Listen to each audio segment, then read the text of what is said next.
Good morning everyone. ठीक है, हम डिस्कस कर रहे थे आगे नेक्स्ट क्लास के अंदर अपन साइकोथेरेपी के बारे में। तो साइकोथेरेपी में डिस्कस करते करते हमने लगभग कंप्लीट कर चुका है और आगे बढ़े हम बिहेवियर साइकोथेरेपी के बारे में बता रहे थे कि बिहेवियर साइकोथेरेपी क्या होती है। तो बिहेवियर साइकोथेरेपी का मतलब क्या आता है, वो सारी technique which are used in the modification of human behaviour, मतलब कि मानव के व्यवहार में परिवर्तन लाने के लिए जितनी भी टेक्निक काम में लेते हैं वो सारी बिहेवियर साइकोथेरेपी कहलाती हैं। ठीक है, और बिहेवियर साइकोथेरेपी के इंडिकेशन और बात करते हैं आगे उसके टेक्निक की। ये सारे मैं जो है चैप्टर वो आपको लास्ट क्लास के अंदर बता दी गई कि बिहेवियर थेरेपी की डेफिनेशन क्या होती है और इसके जो बोलते हैं इंडिकेशन क्या होते हैं और इसकी टेक्निक के बारे में डिस्कस कर रहे थे कि बिहेवियर थेरेपी के अंदर कौन कौन सी टेक्निक है जिसका यूज अपन इंसान के या व्यक्ति के मेंटल पेशेंट है उसके बिहेवियर मॉडिफिकेशन के अंदर काम में ले सकते हैं। तो हम टेक्निक के बारे में डिस्कस कर रहे हैं। तो आज की वही कंटिन्यू आगे बढ़ते हैं। Technique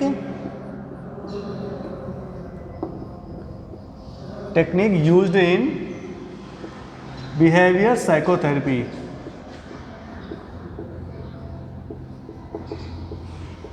behaviour psychotherapy,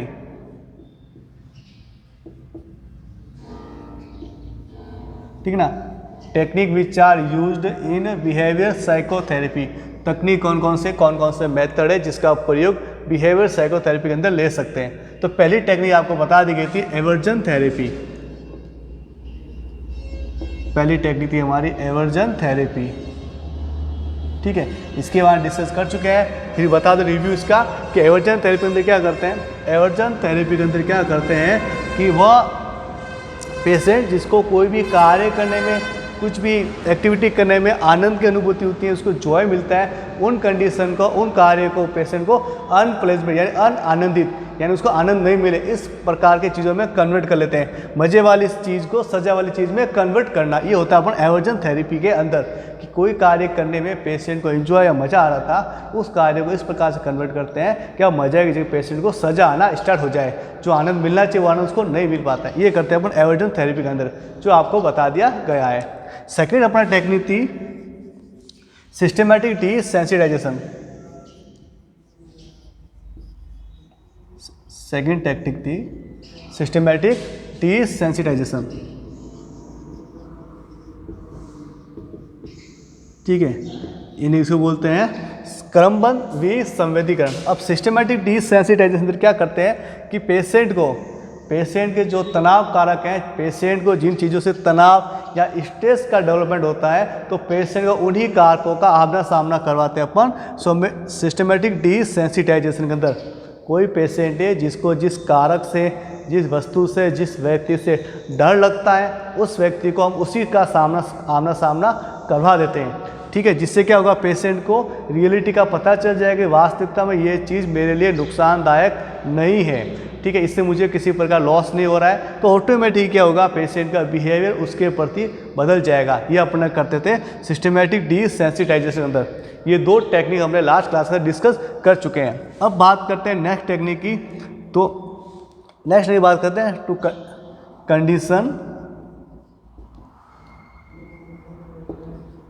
condition to achieve desire behaviour.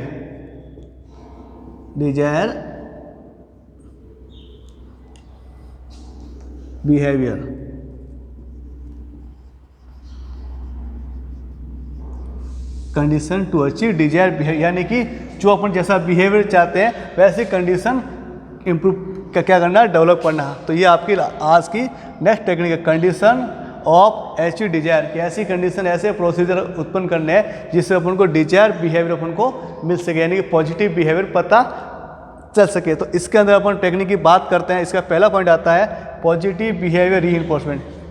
क्या मतलब इसका, positive behaviour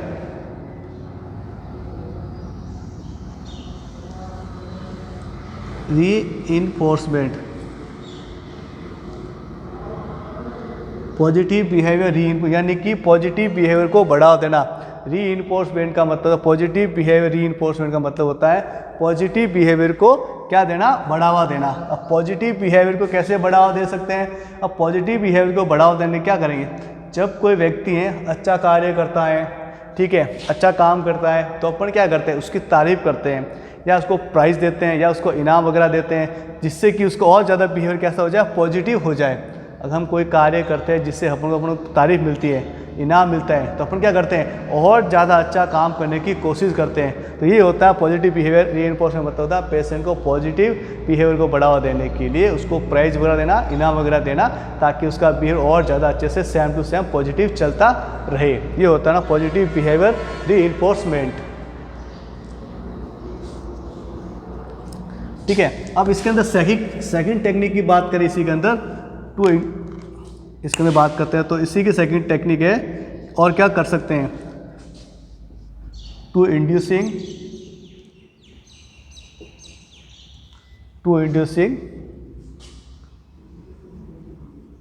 good behaviour modelling.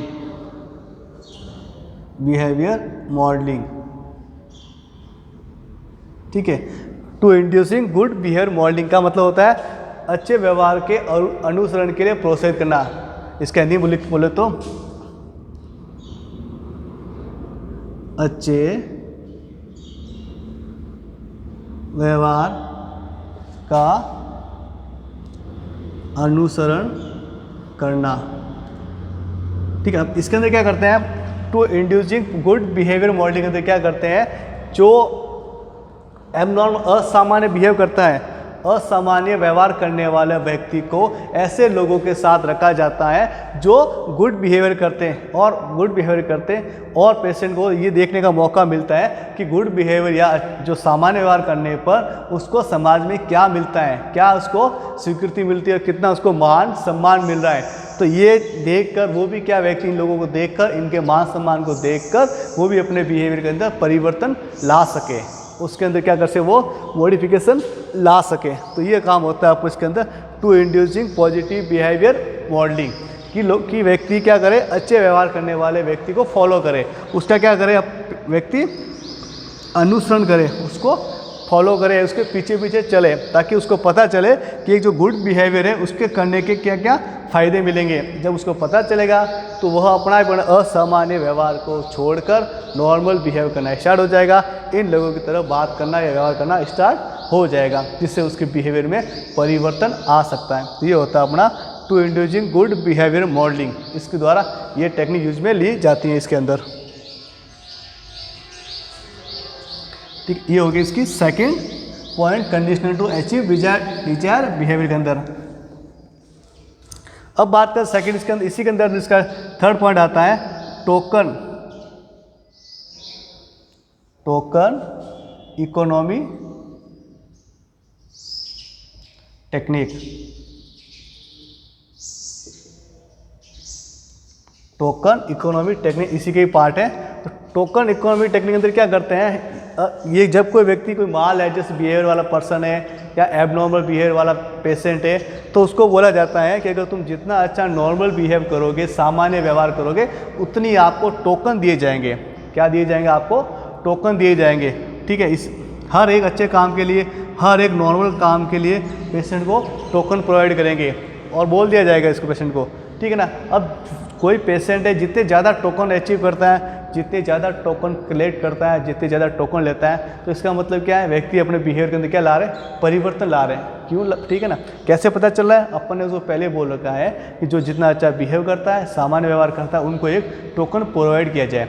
जिस पर ज़्यादा टोकन हो गया मतलब उसने बहुत ज़्यादा क्या अपने व्यवहार में इंप्रूवमेंट ला रहा है। इस प्रकार से टोकन टेक्निक के माध्यम से भी व्यक्ति के बिहेवियर में परिवर्तन देखने को मिल सकता है। और क्या बोल सकते हैं ऐसे पेशेंट को, तो और भी बोल, जैसे कोई पेशेंट हॉस्पिटल में एडमिट है, तो उन व्यक्ति को भी बोल सकता है कि जितने ज़्यादा आप टोकन कलेक्ट करोगे, ठीक है, क्या करोगे, जितने ज़्यादा आप अच्छा कार्य करोगे, नॉर्मल बिहेव करोगे और टोकन कलेक्ट करोगे, तो आपको अपने घर वालों को मिलने के लिए टाइम दिया जाएगा, या पेशेंट को बोल देंगे आपको एक दिन की छुट्टी दी जाएगी, आप घर वालों से मिल सकते हैं।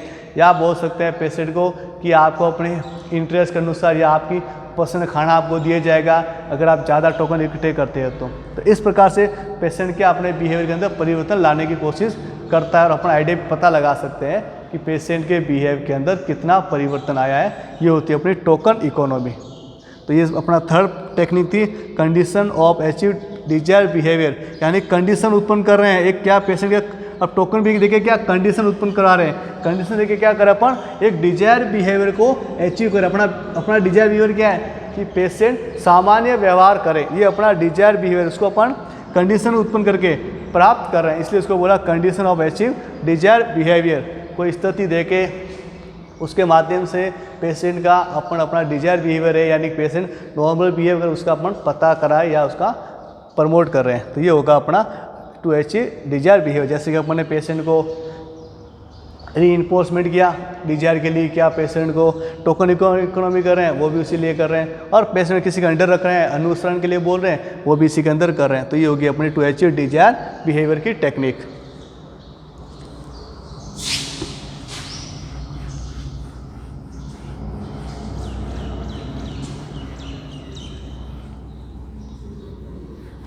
अब बात करते हैं अपन डिजायर बिहेवियर के लिए कर सकते हैं, ठीक है। अब ये तो नॉर्मल पेशेंट के बिहेवियर को अब कोई व्यक्ति होता है, कोई पेशेंट होता है, उसका बिहेवियर बहुत बैड बिहेवियर होता है, हमेशा बुरा बिहेव करता है। तो अब इसे बुरे बिहेवियर को अपन पॉजिटिव बिहेवियर में कैसे कन्वर्ट कर सकते हैं, तो नेक्स्ट टेक्निक है अपनी, इसके अंदर आती है बात कर टेक्निक को, टू इनहिबिट अनएक्सेप्टेबल बिहेवियर।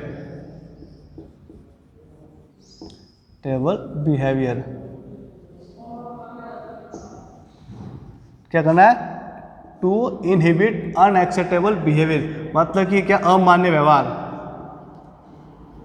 अनएक्सेप्ट है मतलब कि मान्य नहीं, क्या मतलब उनको एक्सेप्ट नहीं करें, क्या बोल सकते हैं बैड बिहेव, ठीक है। क्या करना है, उनको इनहिबिट करना है, यानी उनको रोकना है। क्या करना है, इनहिबिट करना है, यानी रोकना है किसको, व्यक्ति के व्यवहार को, ठीक है। व्यक्ति के व्यवहार को क्या करना है, टू इनहिबिट अनएक्सेप्टेबल बिहेवियर, जो अमान्य व्यवहार है उस व्यवहार को रोकना है, बुरे व्यवहार को रोकना है। अब मान लो कोई व्यक्ति है बैड बिहेव करता है, तो बुरे व्यवहार को रोकने पर क्या करते हैं, कोई पेशेंट है या कोई इंसान है बैड बिहेव करता है, तो इस बैड बिहेवियर को रोकने पर क्या कर सकते हैं, क्या कर सकते हैं। तो पहला इसके अंदर टेक्निक आती है पनिशमेंट।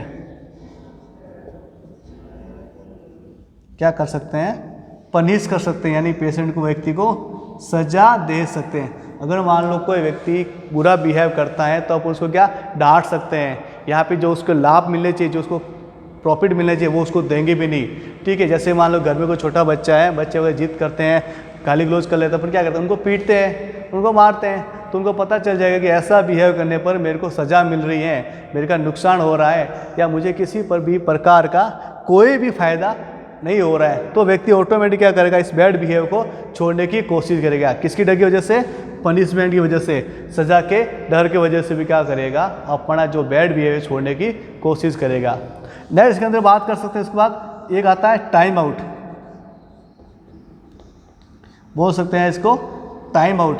टाइम आउट का मतलब क्या होता है कि एक प्रॉपर, कैसे कि कोई असामान्य व्यवहार करना व्यक्ति है, एबनॉर्मल बिहेवियर करना व्यक्ति को बोल सकते हैं कि आपको इतना टाइम दिया जाता है, इस टाइम के अंदर आप अपना कार्य पूरा करना चाहिए, आपका वर्क पूरा होना चाहिए। जब दिए गए टाइम के भी अनुसार व्यक्ति अपना कार्य पूरा नहीं करता है, टाइम आउट चला निकल जाता है, तो पेशेंट को क्या सज़ा दे सकते हैं। वही बात है, आपको दिए गए टाइम के अनुसार काम नहीं करोगे तो आपका काम नहीं लिया जाएगा, आपको किसी प्रकार का इनाम नहीं दिया जाएगा, या आपको किसी प्रकार की कोई भी स्वीकृति नहीं मिलेगी। तो इसकी वजह से भी क्या करता है, पेशेंट टाइम पे अपना काम करना या बिहेव करना स्टार्ट कर लेता है। जैसे मान लो बच्चों को बोलते हैं आपको 1 घंटे 2 घंटे आपको स्टडी करनी है, 1 घंटे के अंदर आपको इतना पढ़ना है। अब बच्चा 1 घंटे इतना नहीं पढ़ पाता है तो क्या करेंगे, सज़ा देंगे। सज़ा के लिए क्या करेंगे, छोटे बच्चों को बोल सकते हैं कि आज से तुम्हारा खेलना बंद है क्योंकि तुम टाइम पे काम नहीं करते हो, तुम्हारे खिलौने लाने बंद है क्योंकि टाइम पे अपना वर्क नहीं करते हो, तुम्हारे चॉकलेट देना बंद है क्योंकि तुम अपना टाइम पे स्टडी नहीं करते हो। तो इस प्रकार टाइम पीरियड के करके भी क्या करते हैं, व्यक्ति के बिहेव को कंट्रोल में ला सकते हैं। ये होगी आपकी fourth technique, to inhibit unacceptable behaviour, या बोल सकते हैं बुरे व्यवहार को रोकना। नेक्स्ट आती है इसके अंदर टेक्निक है अपनी फ्लूइडिंग थेरेपी,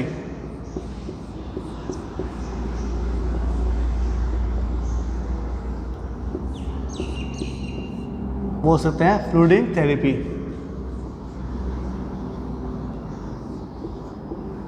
अब फ्लूइडिंग थेरेपी का मतलब क्या होता है, इस थेरेपी के अंदर क्या करते हैं, इस थेरेपी के अंदर क्या करते हैं, एक थेरेपिस्ट होता है वो क्या करता है, कोई पेशेंट है, पेशेंट को जिन चीज़ों से या जिन कारक से, जिन ऑब्जेक्ट से पेशेंट को स्ट्रेस, तनाव उत्पन्न होता है, तो पेशेंट क्या उसी तनाव वाले कारक में डाल दिया जाता है, उसका आमना सामना या उसको कारक से क्या करा जाता है, बात आमना सामना करवाया जा सकता है। ठीक है, इस फ्लूइडिंग थेरेपी में पेशेंट को अकेला नहीं भेजते हैं, पेशेंट को किसी भी प्रॉब्लम वाली जिससे वो डरता है उसके सामने उसको अकेला नहीं छोड़ते।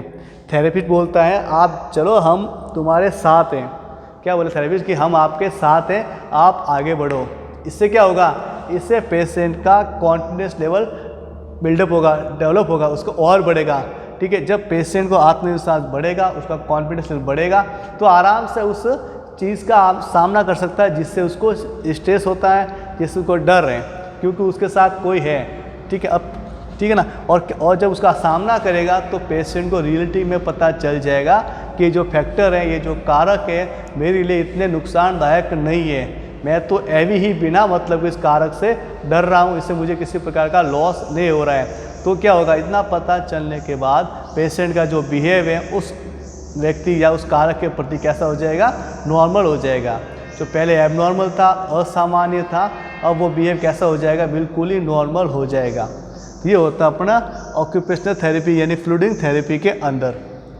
ठीक है, जैसे मान लो कि कोई व्यक्ति है जिसको हाइट से बहुत डर लगता है, ऊंचाई वाले स्थान पे जाने से वो बहुत ज़्यादा डरता है, तो थेरेपिस्ट क्या कर सकता है, थेरेपिस्ट ऐसे व्यक्ति को उस ऊंचे वाले स्थान पे साथ में लेके जा सकता है, साथ ले जा सकता है और वहाँ जाके उसको बता सकते देखो आप हाइट पे आ गए हो, आपका कोई नुकसान हुआ ही नहीं है, आपको किसी प्रकार की प्रॉब्लम हो ही नहीं रही है, तो आप उससे क्यों डरोगे। तो इस प्रकार से पेशेंट को भी पता चल जाए रियलिटी में हाइट से कुछ नहीं होता है, मैं तो बिना बात के डर रहा था।